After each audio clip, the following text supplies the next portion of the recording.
Hello, everyone. I'm excited to be with you again today. You know, it's been a snowy, cold day here where I am in Utah, and it's always nice to come out here and talk to you all. I get to put my heater right here by my feet, and it's nice and toasty warm. I just got notice that we have a new thing available for all of you. It's a gut health quiz. So, what in the world does a dentist talk? Why do I talk about a gut health? There's a huge correlation between gut health and overall health and gut health and mouth health. People don't often realize it, but your gums are part of your digestive tract.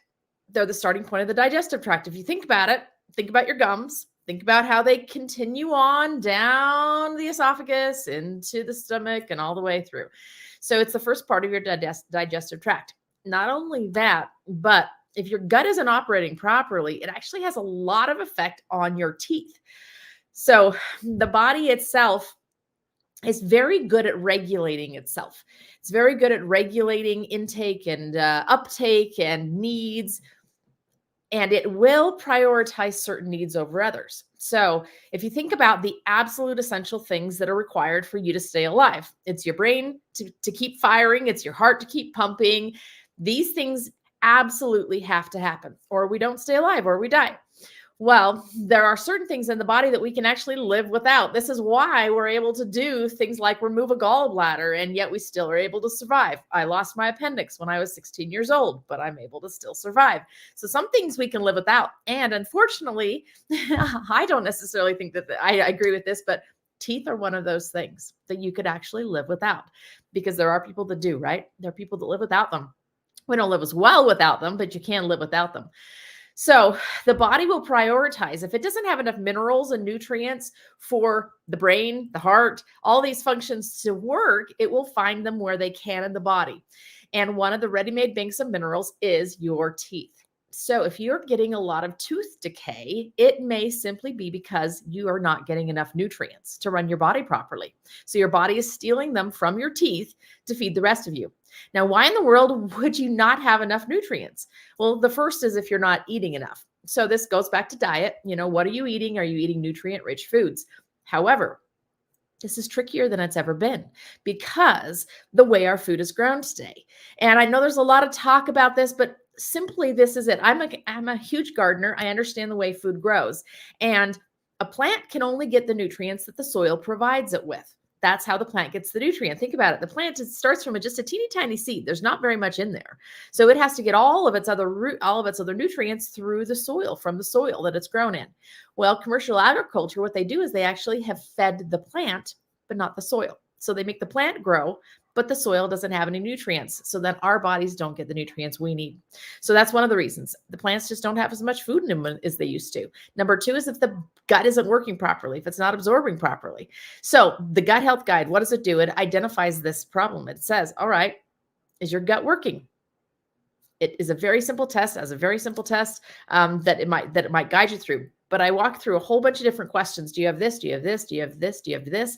And then I direct you to what should you do now?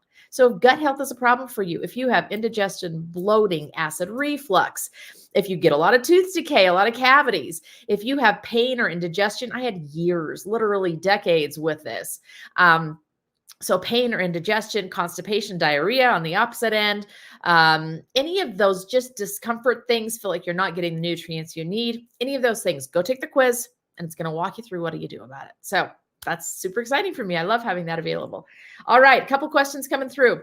What are the reasons for periodontitis after a root canal? So periodontitis is an interesting word. It means gum-itis, inflammation of gums.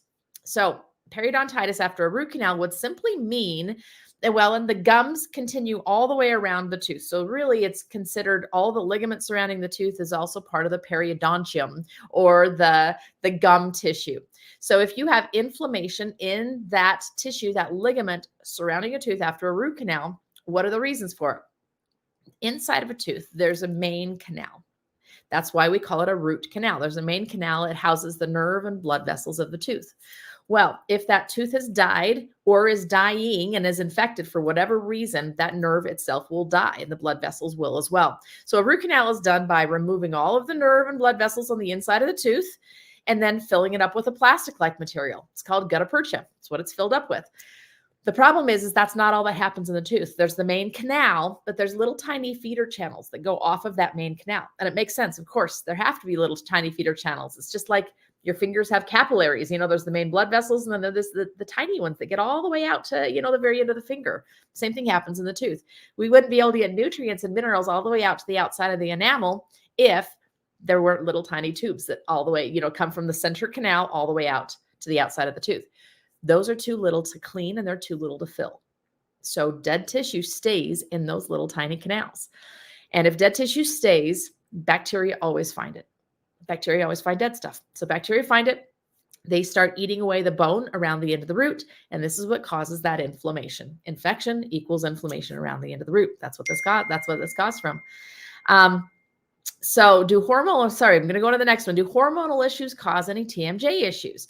Interesting. Now, we often have heard that things like pregnancy create ligament laxity, so create changes in the ligaments themselves. Now, that could create an issue here because there's a lot of ligaments suspending this joint in place. So really, that's the one connection that I can think of, is that if there's hormonal changes that are affecting the ligaments themselves, then yes, it's going to affect TM, which is temporomandibular joint issues. Other issues, I can't really put two and two together thinking about them, but that is definitely one of them that could contribute. If you have hormone changes that are affecting ligaments, yes. What causes really short roots? Well, sometimes it's genetic, but more often than not, it's actually either trauma to the tooth while the tooth was developing, which could also include braces. So often really short roots are a side effect of orthodontic care, that the tooth was actually still developing while it was being moved. So it was, you have braces when you were quite young, tooth was still developing, and it actually stunted the development of the root. So the root didn't grow very long. That's the most common reason. How do I decide between two of the dentists on your list in my area? They seem so different. I need several new fillings and a tooth pulled. I would call them. That's what I would do. I'd call them and just say, okay, this is what I need done. What's your procedure for that? What is it? What do you do? And when you take a tooth out, what do you do then? I want you to always make sure that when they're removing a tooth, they're doing a few things. They're removing the ligament. They are disinfecting the site, preferably with ozone. And number 3, that they are placing stem cells in the area. And the thing you're going to ask for is called PRF, plasma or platelet-rich fibrin. So if they're doing those 3 things, that's the right place for you. So go in and call them and ask some questions. Fillings, you're going to be pretty comparable. It's nice if they have ozone for that as well. It'll be pretty comparable, but I think the tooth extraction is going to be the thing that you're going to want to look for some specific things on.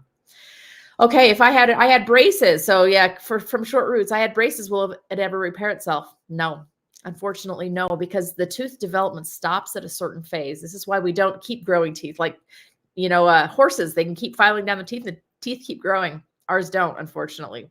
So it will not repair itself. However, we can engineer the bite in a way that takes the pressure off of those short-rooted teeth so that it doesn't compromise them. So that's really what I would do if this were me that had short roots. All right, I'm going to jump over into Instagram here and get some questions there.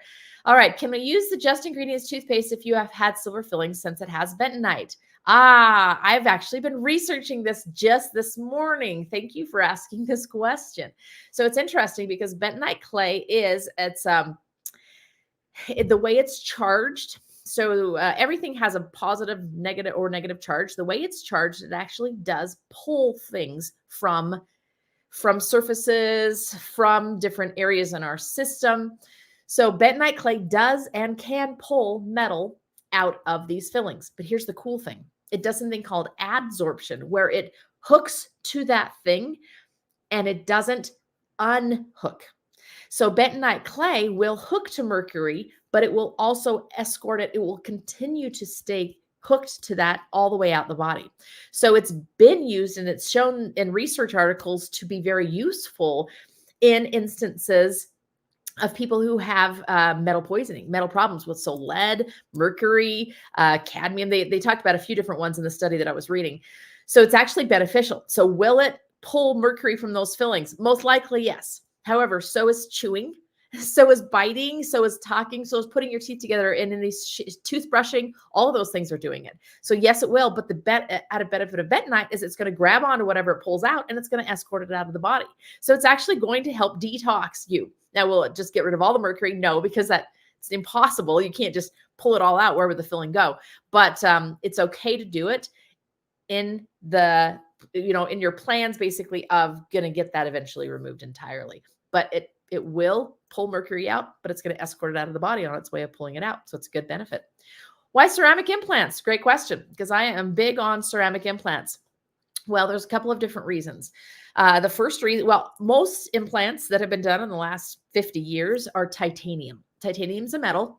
And interestingly enough, zirconium is a metal also, and it's right next to titanium on the periodic table. But zirconia is an oxide of zirconium, and it's no longer metallic. It no longer conducts electricity.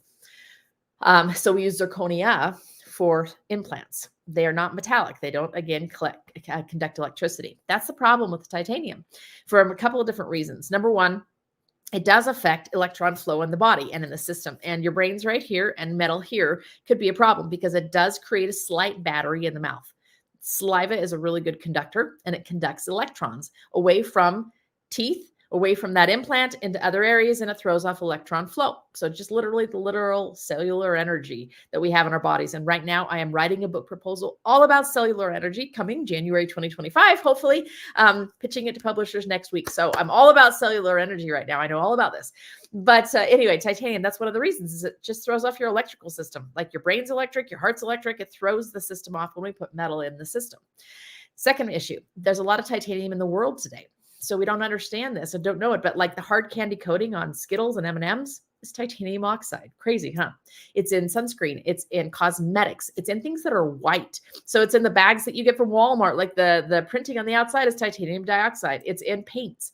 It's in so many different things. And what it's doing is it's creating an overload in our systems. We're just getting so much titanium. The body's saying, excuse me, I don't really like this. I don't really want it. And it starts to reject it. That's the second reason. Third reason is titanium actually conducts electricity, which we are surrounded by anymore. So when things conduct electricity or conduct, if you imagine a metal pan and you put it under hot water, well, what does it do? It heats up. It takes the electrons from that water and it actually heats up. Same thing is happening with titanium dental implants and titanium hips and knees and shoulders and everything else. In the presence of electricity, which is Wi-Fi, cellular frequencies, all of these things, it's actually causing that metal to heat up slightly. And when the metal heats up, it can actually literally melt the bone holding that titanium implant in. So there's a huge increase in loss of titanium implants. And they're using all sorts of ideas and doing all sorts of research as to what's leading to this loss. This is my own opinion, but I believe it's largely the frequencies, these energetic frequencies that we're around all the time. And, people are like, oh, it's just that when you talk about energy. How do you think your cell phone works? Something has to get to it. It has to go through the air. We can't see it. It's an unseen frequency. Most frequencies are unseen. We can't see microwaves. We can't see cellular frequencies. We can't see Wi-Fi. We can't see any of them. They're all just flying around us all the time. Well, they actually cause the metal to heat up. That's why we do ceramic. And the body likes them. It just really likes ceramic. So we find a real great response of the body when we do a ceramic dental implant. So I have a lot of reasons actually for that. I had x-rays recently, was told I have internal resorption. Is the root canal the only option? I'd love to heal this naturally. Any advice? Well, internal resorption is actually, in my opinion, an autoimmune process.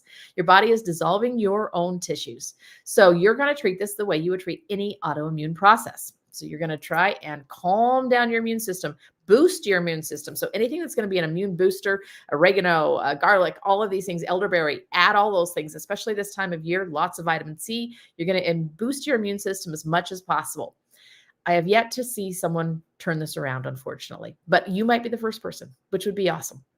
But I've yet to see anyone turn it around. Typically, when the internal resorption process starts, it's going to continue.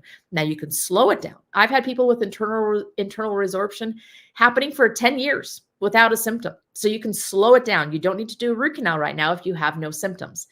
Once the tooth has internal resorption, what it's doing, it's literally dissolving your tooth from the inside out. Once it's done that to the point that you now have tissue from the outside, gum tissue from the outside, getting all the way to the inside of the tooth, and I've seen this happen, then I recommend that you actually have the tooth removed. Usually a root canal isn't a solution for this either. It doesn't usually stop the resorption either. So keep the tooth as long as you can, symptom-free. See if you can't prolong it. When it's now symptomatic and it hurts and you need to do something about it, remove it and replace it with a ceramic dental implant. If we have permanent silver retainers, what can we replace them with to be safer choice for our mouth? That's a whole nother talk on why do we even need to have retainers to begin with. It means you put your tooth in an unretainable spot in a place that doesn't want to be there. That's a whole nother talk. But what can you replace them with? The good news is they are stainless steel, so it's like braces. They're not mercury. So, it's like the least problematic metal that you could put in your mouth. But the replacement would be a clear retainer, like an Invisalign type retainer that would go over the teeth and you would use it instead. That's what I would replace it with. Why do some people end up having braces 2 or 3 times? Exactly what I just said. Because the teeth the first time weren't put in a place that the body wanted to have them in. Either the bite didn't fit right, the jaws didn't fit right, the muscles didn't fit right. All these muscles are really strong and they will move teeth if they are not in the right place. So really it's important that the orthodontist understand not just that the teeth are straight and they look good, but they are actually functionally where they belong from a lip, tooth, tongue, all these different perspectives. Bite. So usually if you have to have them 2 or 3 times, it's because they're in an unstable spot. So you have to figure out how to get it in a stable spot. Again, whole nother talk there. Thank you. Okay, you said taking omeprazole is bad. I stopped taking it on Monday and I'm struggling today with pain. All right, so you're not going to go cold turkey on this. What you're going to do is you're going to take it down to half a pill at a time. You're going to take it down to half a pill at a time, and you are going to start doing Gut Soothe. Go on my site, get the Gut Soothe. Gut Soothe is a diglycerated licorice. Basically, it's an herbal formula that's going to help soothe that acid back down again. So your body is going to go through a process of being able to get off this. And I will never tell anybody to get off of a prescription drug because that's not my place. But I have seen people who have done this very successfully. So you're going to start going on Gut Soothe. You're going to just titrate it slowly, maybe just like 3/4 of a pill and then half a pill, and just slowly go off, not cold turkey because you have to get your body accustomed to it. Again, take that gut health quiz. You might find some other interesting information there. Hello, I can feel a cavity in my canine tooth. I have an appointment in 2 months. Can't get in earlier. What should I do then besides using your tooth powder and mouthwash? So what you're going to do is with that tooth powder, you're actually going to put it on the tooth after you brush. So you brush your teeth, then you're going to get some more tooth powder. You're going to put it right where it's sensitive. Put it all over where it is and go to bed. This is the last thing you're going to do before you go to bed every single night. And it's going to stay on there and really help soak deeply into that tooth. That's the main thing you're going to be able to do is really put that hydroxyapatite right in those, right where it's sensitive, and it should help hold you, hopefully. A biodentist told me that I have to do a panoramic first, and if she sees cavitations there, then she will do a cone beam to see more in detail. The challenge is you can't see cavitations on panoramic films. You can see what looks like it might be, but it is not diagnostic.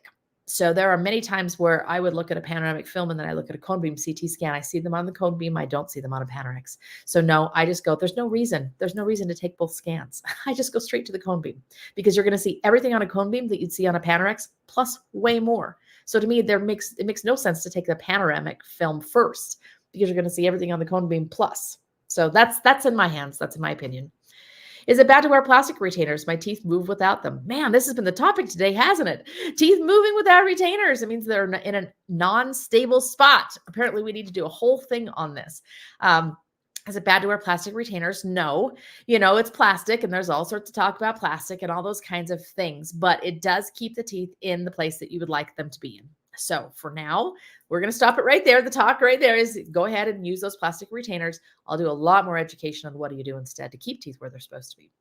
Can I be assured that ozone will kill the entire abscess when I have a previous root canal removed? Very good question. So what does ozone even do? Well, ozone is 3 molecules of oxygen. So 2 molecules of oxygen are very stable. We breathe air in O2. Well, O3, that third molecule is very unstable. So I like to think of it like the third wheel on a date, right? It's always looking for its own partner to go pair with.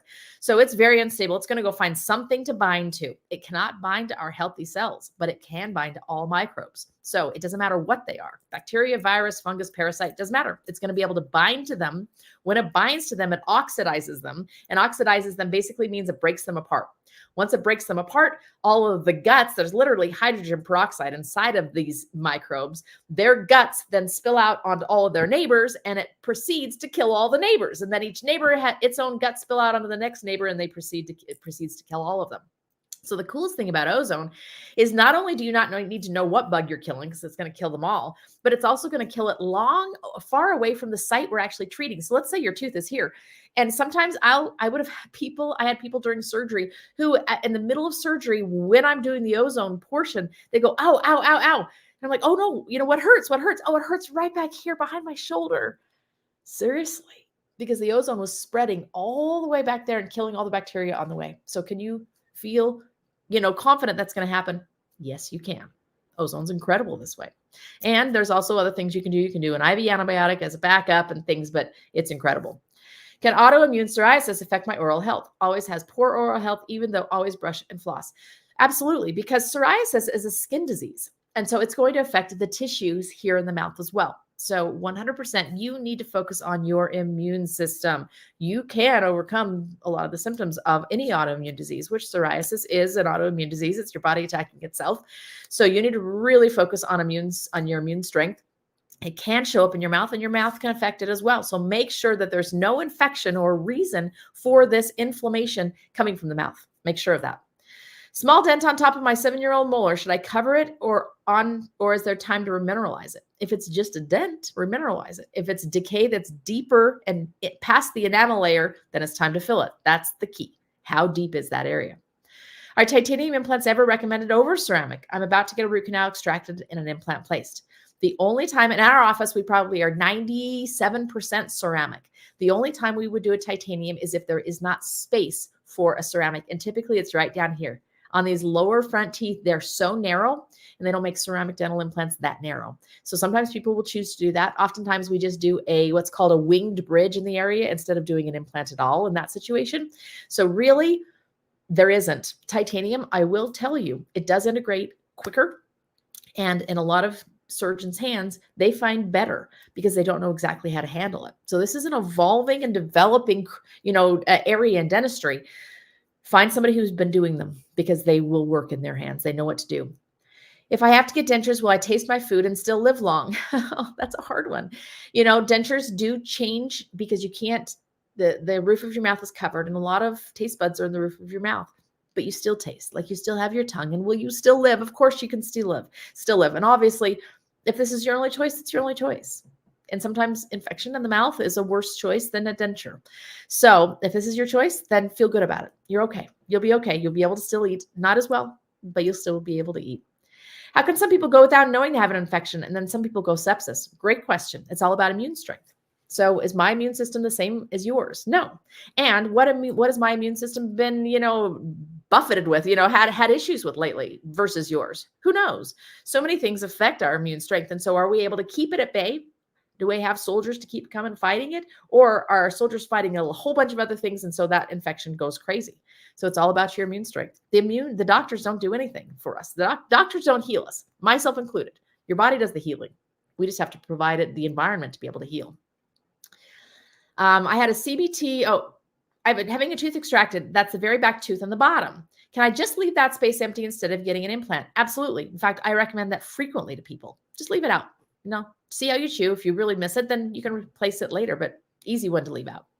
I had a cone beam CT recently, and they found that I have underdeveloped jaw bones. Are there devices that can help widen the jaws? I have blocked sinus and sleep apnea. Absolutely. We work on this all the time. So a couple of things you're going to want to look for is someone who does candid. It's a weird word, I know, for anything that has to do with teeth, but it's called candid. And what it is it's clear aligners that will expand the jaw and expand the mouth. There's also one called Vivos. Vivos requires you to wear it a lot more hours during the day, but your lifestyle may allow for that, so it's fine. Look for someone who can do one or both of those two things, and it can help. I have some bentonite clay. How much should I use? Well, the concern was if we actually have bentonite clay in our tooth powder. The concern was, can you brush with that tooth powder and have it not be a problem? Yes, you can. Can you just use bentonite clay? You can. But if you have a mercury filling, I would way rather you actually get that filling removed than try to pull the mercury out of it yourself. So we just use it as a tooth powder or in the tooth powder. So you can use it on a toothbrush, just the regular, the way you would be using a tooth powder or toothpaste as well. So that's the amount. Can a root canal tooth be still sensitive to cold? No. If your root canal tooth is still sensitive to cold, they have missed nerve tissue, which every root canal tooth has missed nerve tissue, but that is evidence right there that there is still tissue in that tooth left and you're still feeling it. So it is not completely treated. If you have no tooth pain, but older fillings with fissures, should you get a crown? It's all based on how much tooth is left. Is there enough tooth left to support the filling? That's the problem. If those old fillings have actually caused cracking in the tooth and there's a lot of cracking everywhere, then you do need something that supports it from the top and holds it all together. So that's the reason that you would do a crown, is if there's not enough tooth left to actually support a filling successfully. I have a tooth that has no temperature sensitivity, although I don't remember hitting it. It's not broken, has the same color as my other teeth. Is it a potential cavitation issue? It's a potential abscess issue. So potentially that tooth is dead. But sometimes, here's the crazy thing, sometimes teeth will actually do their own root canal. They'll calcify the entire root canal area in on their own. This is visible on a dental x-ray. We can actually see when this happens. And if that's the case, I've seen those teeth last for decades and have no problems at all. So I would just keep an eye on it with an x-ray. I went in for a filling and it's always hurt since. My dentist said I would probably need a root canal. How can this happen when nothing felt wrong with the tooth before? Should I get a second opinion? Absolutely. I would recommend getting the filling replaced before you get a root canal. A root canal is an easy answer for a dentist. And I know because I've been doing this a long time and I did this. I did this at times where you don't know why it hurts still. It just hurts. And you just say, you know what, just get a root canal because the pain's going to go away. It's an easy answer, but it's not an easy answer because it's not a final answer for you and your tooth. It's something that you're going to have to be dealing with for a long time. So no, the first thing you're going to do is go have that filling replaced. And the dentist that did it ought to do that. Say it's never felt good. I would like you to redo this filling. And this is something that's done. So it's okay to ask. This is my last question today. I'm sorry. I have to go. My daughter has a visit with her school. We have to talk all about what she's going to do in senior year, which is super exciting for us. Anyway, so I will always be on though. Every single week I'm on here. I'm on here next week as well. We'll hit some of these. In fact, maybe Kathleen that's on here with my team, maybe we can grab some of these, Kathleen, and we can start answering these. I'm happy to do these Q&As on stories. So Kathleen, why don't you grab some of these off of here and let's do some of these as Q&As as well. What's the best for canker sores? So canker sores are tricky. They're an autoimmune condition as well. So again, it's immune system, it's immune strength, but the very best thing I found is marshmallow root and aloe vera. So those are the two best things. And marshmallow root is in my mouth rinse. It's incredibly soothing for the tissues, it also has lavender, which is very good for inflammation. So those are the things I recommend, but you can put aloe vera right on there. Of course, it's going to wash off quite quickly. You just keep dabbing it on. It won't do any harm. And it's just going to help that tissue heal faster. Thank you all for being on here. I love doing these. I talked fast today because I knew I had to get off, but we'll be back here again and next week. I believe it's a little earlier because I had to push this one a little bit later today, but watch the stories and I'll be back on here and I'll see if I can't do a bunch of these Q&As on my stories. Thank you all. Love these questions. I love sharing. Have a fabulous weekend.